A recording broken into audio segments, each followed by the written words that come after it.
My name is Nicholas Russell, and I will be telling you how important it is to preserve and keep our national parks thriving. Why are our national parks so valuable? One of the biggest reasons is that they provide so many opportunities to society. But what do we actually get from our parks? Over the next couple of minutes, I hope to provide you the information to answer both of those questions. Some may be thinking, why should I care about national parks and what do they do for me? Our parks bring so many opportunities, and I think that is the problem. I don't believe that everyone knows what we actually get from our parks. As stated from a group of writers from Mother Jones, the famous landscapes we love are changing in mostly imperceptible ways, except to the scientists who study them. Climate change is altering them slowly and irrevocably, and soon enough the effects will be obvious to the naked eye. Towering redwoods and sequoias will be sucked dry, turning into brittle trees with brown leaves and cracked bark. Glorious snow-capped mountains will transform into rocky, barren peaks. It's very unfortunate to see that the path that our national parks are taking today, because I was lucky enough to be able to experience Rocky Mountain National Park in Colorado. I was able to visit when my sister lived there, and there were many experiences that I got to witness, and I guess we were able to drive through the entire park. I was able to feed chipmunks directly from my hand. We watched elk cross right in front of us. It was very interesting to see it was 70 degrees at the base of the mountains, and then we'd go up and I would need my heavy coat because it was so cold with all the snow around us. And it's just very sad to see that maybe my children and my future grandchildren won't be able to get to experience the things that I did, just because I guess climate change and the way society is affecting our parks today. What our parks have to offer. The national parks provide many opportunities for learning, not just for young children or people our age, it's for all ages. They provide safe environments for a multitude of species, and the parks create many jobs, believe it or not. Some people question, are the parks really worth the money? I believe the answer to that question is yes, because I don't believe that there's a price tag high enough that would convince me that we should give up the healthy environment that our parks do provide us. I think it'd be a very sad sight to see our parks diminish. I've mentioned that we must work to preserve our national parks, but how should we actually do that?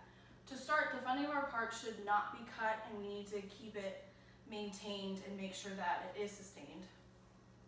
According to the National Park Service, the nearly $3 billion that is appropriated for the budget falls short of what is actually needed.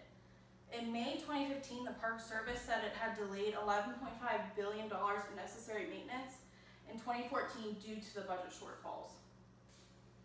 Although national parks do charge fees to get in, the fees aren't nearly enough to fund all the systems, and that's why they depend on the budget appropriations from Congress. For us to help to provide aid in the situation, the best thing we can do is encourage volunteerism wherever we can, just to alleviate some of the costs of the park and some of the jobs that may be done. We could just help get those accomplished. There are also many people who work behind the scenes to attempt to maintain our parks. According to the National Parks Conservation Association, annually the National Park employs over 21,000 people and oversees 221,000 volunteers who contribute to about 6.4 million hours of service. However, this is just a small fraction of the jobs that the national parks support. In 2014, the parks generated nearly 277,000 private sector jobs nationwide. Could you imagine if we lose all of our national parks, or how many people would be out of jobs? Or even if we begin to make cuts, we would begin to see people suffer, not only the workers, but the parks themselves. Now to switch gears, keep in mind how many species and plants and animals that are housed in our parks. Our actions directly affect each and every plant and animal. As stated by the National Park System themselves, they work to sustain and recover over 1,000 populations of the federally listed threatened and endangered species. At least one or more endangered species are found in 204 of the 394 National Park Service units.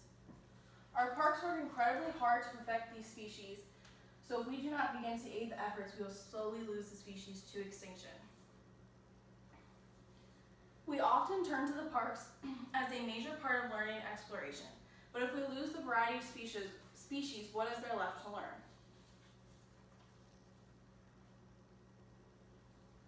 I hope that I've been able to convince you that we must work to preserve our national parks.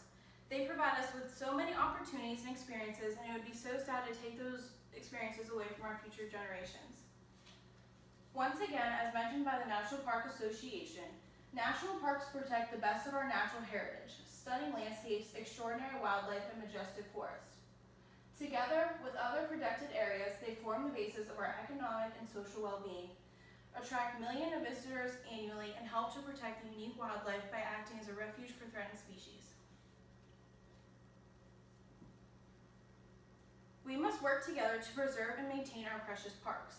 I hope that I have caused you to take this information into mind and maybe alter your thinking towards national parks.